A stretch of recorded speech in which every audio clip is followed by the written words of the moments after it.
My question is, what the hell? So it learns information about me? Seems like an invasion of privacy. No one can hide from my sight. So I think we all had a similar reaction yesterday when the 5 remaining specialists were revealed. Paik's EMG scanner, which essentially equates to Wallhacks, is in Battlefield, and it definitely raised a few eyebrows, and that wasn't the only ability either. So I thought today we could have a little talk about those questionable abilities and perhaps figure out how DICE are going to balance them, because from the small snippets of gameplay that we saw, they do look to be very, very powerful indeed.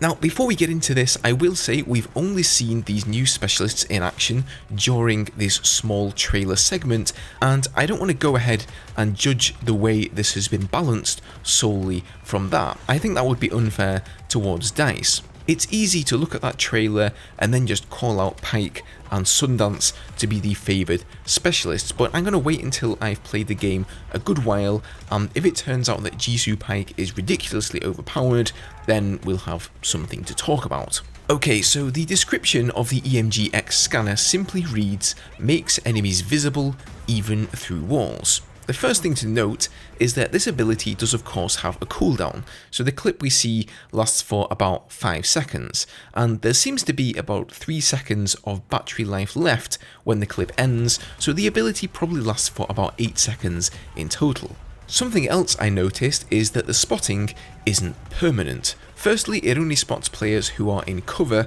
Once they move out of cover, the big red colour over them is removed, but I also think it doesn't permanently spot for the entire duration of the ability. So right here you can see that the player crouching behind this container disappears and then reappears, so it likely sends out a pulse that pings enemies every other second. In addition to that, there is sure to be a range limit to this gadget as well.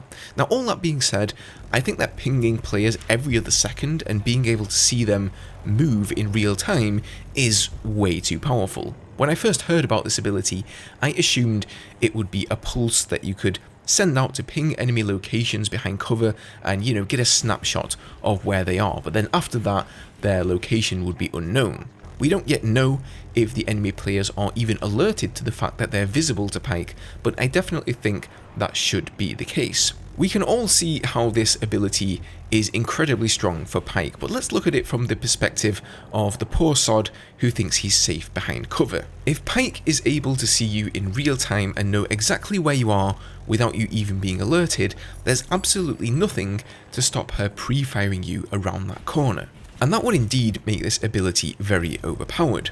I think this ability should really be a way to survey an area rather than a kill streak or some sort of ultimate ability, which is really how the trailer portrayed it, I think. It should be a tactical ability that allows you to scan the surrounding area, say on a flag, just to get a read on how many enemies are around so you can better plan your attack. So Paik probably has the most controversial gadget, but Sundance has her smart explosives. So she actually has 3 of these, a scatter grenade, an EMP grenade, and an anti-armor grenade, but we only see her use 2 of them in the trailer. So the scatter grenade looks pretty spicy, you can't really tell how much damage it does here, but it definitely covers a large area. However, the more controversial one shown here is the anti-armor grenade, which literally locks onto an enemy Nightbird helicopter and blows it up. Now that Nightbird was already smoking, so they probably already damaged it to make it blow up in the trailer for cinematic effect. Outside of that, it might not actually do that much damage. It could also give the pilot a lock-on warning similar to an AA missile and allow him to, say, deploy flares or ECM to negate its effects.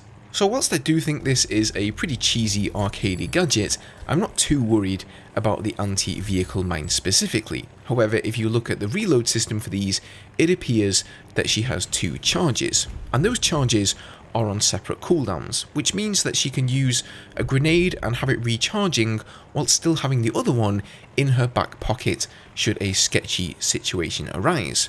We also haven't seen the EMP grenade yet, but judging by Casper's drone, EMP against vehicles in 2042 is very powerful. I don't know how many of you experience this in the beta and can relate, but if you're in a vehicle and you get EMP'd, you can't control the vehicle, you can't move, you can't shoot, fire countermeasures, you can't do anything at all. So those are the big two for me. Dozer is a slight concern as well though. I didn't notice this right off the bat, but if you watch closely in the trailer, it really just looks like he's deflecting enemy fire and getting kills with it, although the description for his ballistic shield doesn't say anything about deflecting enemy bullets.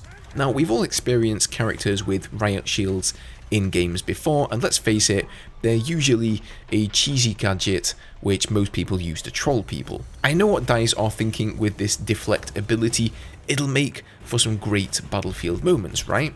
For anyone who has played Overwatch and used Genji's deflect ability, you'll know how satisfying it is to deflect an enemy sniper round right back at the head of that player, but having this ability be permanently active on a Riot shield seems a little too good to me. Angel and Rao I think seem a lot less of a threat than the other three, but I could be wrong. I guess time will tell once the game releases. Let me know your thoughts down below, guys. Thank you for watching, and I'll see you in the next one.